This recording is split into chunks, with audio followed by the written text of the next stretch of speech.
Como os dije en la introducción acerca de la historiografía, vamos a hacer una serie de vídeos acerca de textos que fueron publicados por historiadores y que tenían relación con su trabajo. Es decir, textos historiográficos publicados durante el siglo XX y a inicios de este siglo XXI.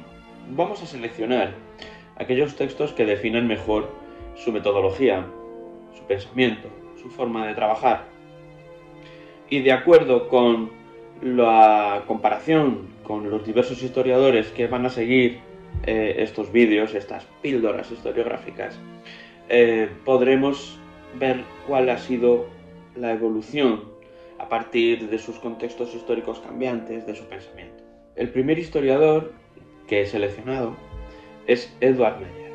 Edward Meyer en 1910 publicó El historiador y la historia antigua, con un subtítulo bastante revelador para lo que nos interesa: Estudios sobre la teoría de la historia y la historia económica y política de la antigüedad.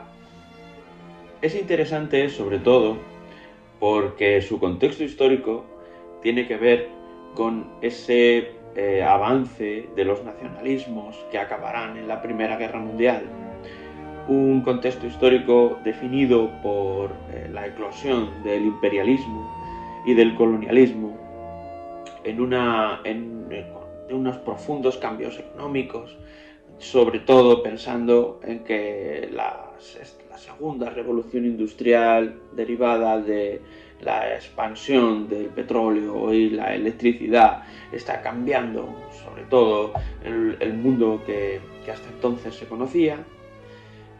Los imperios necesitan cada vez más materias primas, necesitan expandir su control sobre los territorios sobre los que explotar las materias primas. Bueno, esta historia que prácticamente ya es bien conocida acerca de la tensión militar existente entre los grandes estados europeos, sobre todo Alemania, Francia, Gran Bretaña, que acabarán en 1914 con la Primera Guerra Mundial. Alemania, sobre todo, está realizándose como nación. Hacía ya 30 años, como sabéis, que había nacido el Imperio Alemán después de la Guerra Franco-Prusiana, y los historiadores alemanes necesitan una base para poder explicar las raíces clásicas de esa nueva nación. Estas raíces clásicas, sobre todo, bueno, pues claro, van a encontrarlas, van a ir a Grecia, van a ir al mundo clásico, es la época en la que se descubre Troya, precisamente por un alemán, por Schliemann. Es la época en la que se descubre, en la que el propio Schliemann también descubre Micenas. Hay grandes traductores de las obras clásicas, y lo griego, la lengua griega, va a ser utilizada también por los filósofos para explicar precisamente sus teorías románticas muy enlazadas con el nacionalismo alemán. La labor del historiador aquí es fundamental, porque su trabajo es la clave para justificar la nación misma, la existencia de la nación misma. Todo esto, claro, en oposición a las corrientes históricas, a las corrientes historiográficas de otros estados como el francés o el inglés, que también necesitan una visión del pasado afín a sus intereses nacionales. De este modo, la historia se convierte en un instrumento de tensión, igual que la tensión que existe en la política y en la economía de su propia época. Tened en cuenta que estos estados, Inglaterra, Francia, Alemania, están compitiendo en estos momentos por encontrar no solo estas raíces, sino los documentos arqueológicos que van a llenar sus museos de ese pasado del que ellos mismos se consideran herederos. Por ejemplo, Egipto, dominado por Gran Bretaña, llenará las arcas del Museo Británico. la propia Mesopotamia, en la que los arqueólogos franceses y británicos están encontrando los restos babilónicos o asirios, llenarán las arcas del Museo del Louvre o del Museo de Berlín. Vamos a ver cómo se refleja esto en los textos de Eduard Meyer. En la página 362, en un artículo sobre Augusto y el paso de la República al Imperio, Eduard Meyer escribe lo siguiente: todos los niños de la escuela aprenden el nombre de Augusto ya en la Biblia y saben que fue el fundador del Imperio Romano. Pero la palabra imperio evoca en la creencia popular lo que más tarde llegará a ser el supremo poder monárquico, que tiene al mismo tiempo un ámbito universal y descuella muy por encima del poder subordinado de una monarquía local o nacional. No hace falta pararse a demostrar, ante quienes me escuchan, que esto es falso, que el imperio, así entendido, no llegó a existir sino hasta Diocleciano, 3 siglos después de Augusto.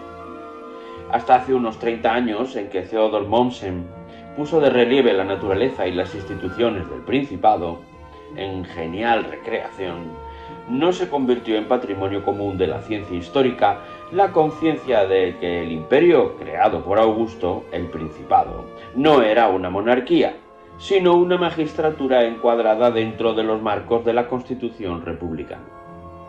Pero, aunque el propio Augusto defina su obra con estas palabras: en los años 28 y 27 a.C. transferí el estado de mi poder al gobierno del Senado y del pueblo.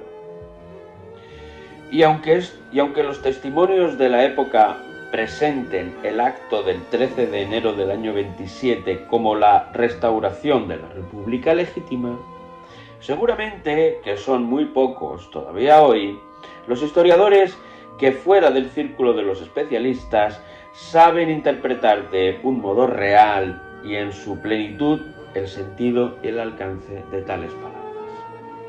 La dificultad del problema estriba, como es sabido, en el hecho de que, en la constitución dada al imperio por Augusto, no guardan consonancia la forma y el contenido. La posición que en ella ocupa el princeps descuella tanto por su poder y su influencia sobre los demás órganos del Estado, que estos van quedando relegados más y más a la sombra y absorbidos por la autoridad del emperador, o rebajados a simples servidores suyos. Y así, bajo los sucesores de Augusto, el gobierno del imperio va adquiriendo un carácter monárquico cada vez más marcado y abierto.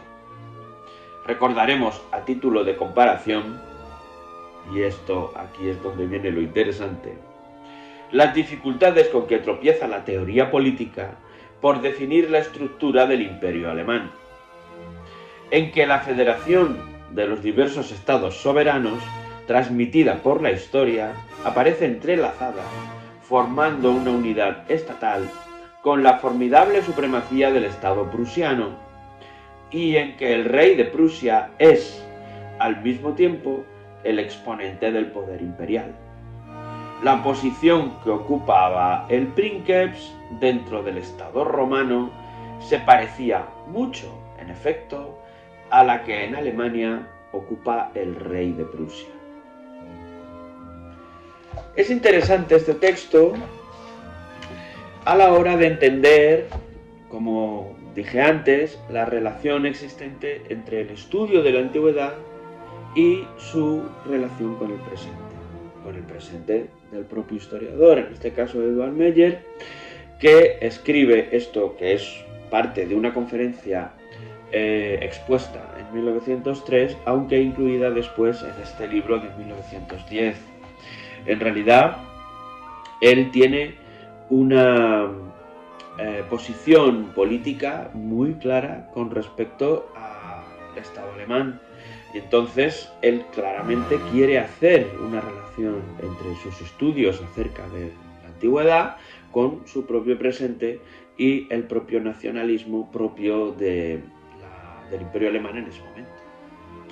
Entonces, a partir de ahora vamos a ver otras interpretaciones, no solo de Alemania, sino de otros países. Por ejemplo, dentro de un poco vamos a hacer otra incursión en la historiografía del historiador James Southwell, inglés, también de principios del 20, para ver la diferencia con respecto a esto que acabamos de ver. ¿Vale? Hasta entonces.